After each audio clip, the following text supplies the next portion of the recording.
ng cafe. So, I will be ordering cafe mocha. Large, 200 pesos. So, cafe mocha here. And then, hot, of course. And then, large. So, meron dito coffee kung gaano karami yung coffee mo. So, medium lang tayo. Sugar. So, merong full.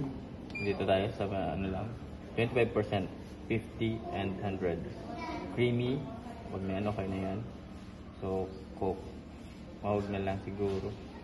Cocoa or caramel. Caramel. And then, insert the money. It's 210.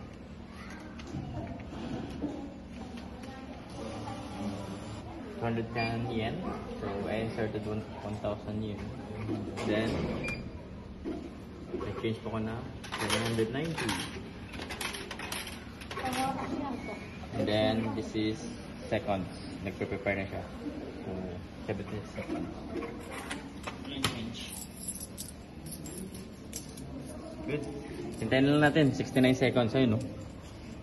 So, nag-grind siya ng beans.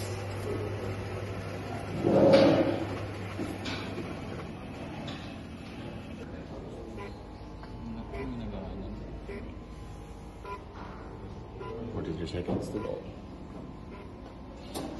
So 50 seconds to go. Ready na yung coffee. Okay. So, palagay dito time, seconds, then ha? So, just open automatically. Yan. So, yun. Okay na. Kunin natin. And then, close na din yan. And then, steer is nandito lang. Top pala. Lid. Okay. Thank you.